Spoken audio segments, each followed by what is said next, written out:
a reçu une question de la part de Emma qui nous demande comment captiver l'attention de l'enfant pendant tout le cours. Oh là là là là là, encore une question intéressante.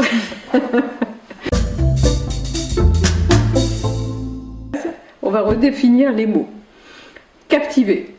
Captiver, c'est gagner l'intérêt de quelqu'un dans une forme de fascination. Donc peut-être on pourrait reformuler en disant gagner l'attention de l'enfant, plutôt que captiver, parce que ça a une espèce de contrainte un peu forte. L'attention. Qu'est-ce que c'est que l'attention? L'attention, c'est un point de vigilance en fait qui ne demande pas trop d'efforts à un enfant. Mais par contre, quand elle devient forte, il y a des degrés d'attention, quand elle devient forte, on arrive à la concentration. La concentration, c'est quand on fait un focus sur quelque chose et qu'on essaye de faire travailler sa mémoire. Donc là, on est sur l'effort. Donc Emma, est-ce que tu veux l'attention ou la concentration?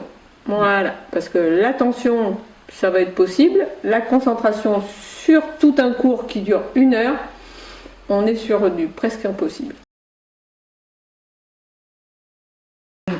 Ce temps d'attention qui permet la mémorisation est d'environ 15 minutes chez un enfant de moins de 6 ans.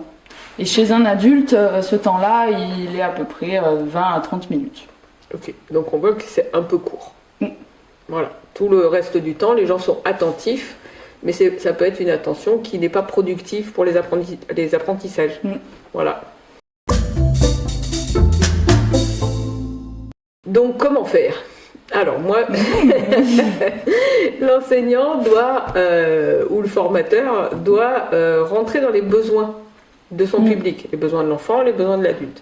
Donc moi, au niveau de mon expérience de polyponée, j'avais coupé ma séance d'1 heure en 4 fois 15 minutes, comme un gâteau. Et ces 15 minutes se découpaient, 15 minutes de décoration, brosser, enfin, tout ce qui est à pied, l'accueil, comment tu te sens, préparer le poney. 15 minutes de jeu dans l'aire de jeu, et ces 15 minutes étaient très productives parce que c'était l'enfant qui choisissait ses activités, donc sa motivation venait de lui.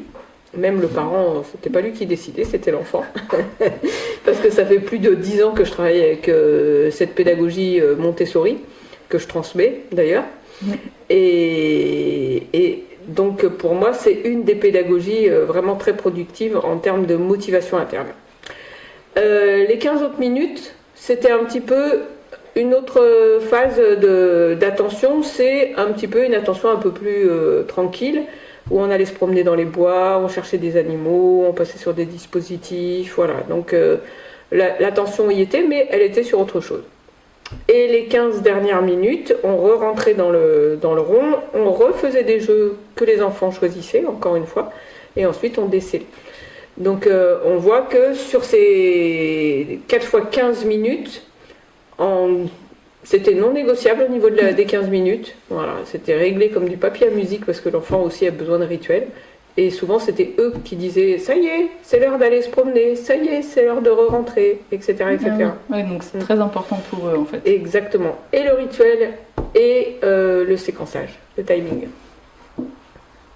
Ce qu'on peut aussi retenir, c'est que plus la motivation de l'enfant est grande au début de l'activité, plus sa motivation et la concentration dans le cours sera importante.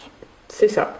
Donc on peut profiter de cette motivation du départ, peut-être pour faire des apports un peu plus longs. Oui. Sinon, il faut varier. Oui, exactement. On peut varier l'activité, on peut varier aussi l'imagination, on peut varier l'espace de travail, comme ton exemple avant à Polyponée. Et aussi, on peut varier, nous, notre comportement. Par exemple, dans notre énergie qu'on va dégager, en donner un peu plus, un peu moins, dans la voix, parler un peu plus fort, un peu moins fort, voire même se taire. Comme là, par exemple, l'attention était peut-être un peu plus importante. Peut-être. On l'espère. Au moins, ça interpelle. Ouais. Ça remet du focus sur qu'est-ce qui se passe. Voilà, l'attention se repose sur la personne qui est silencieuse, finalement. Et tout à l'heure, tu m'avais parlé aussi d'un jeu qu'on pouvait faire pendant la séance, justement, sur ce focus sur l'enseignant. Ah oui, peut-être on pourrait faire un postulat de départ, départ du cours avec les enfants, leur dire voilà, pendant le cours, je vais changer quelque chose chez moi qu'il faudra trouver. Donc vous en profitez justement pendant que les enfants font plus attention à vous, sont dans l'activité et tout ça, je sais pas, vous changez, vous mettez votre veste à l'envers, vous coupez la frange de l'autre côté, enfin bref, vous changez quelque chose chez vous. Et hop, et vous leur dites, hop, top, maintenant vous cherchez qu'est-ce que j'ai changé. Voilà, par exemple, ça c'est une petite activité qui peut remettre du focus sur l'enseignant et repartir sur un apprentissage. Et tu vois, moi par exemple, pendant un cours, si je me sens pas écoutée, je le prends personnellement.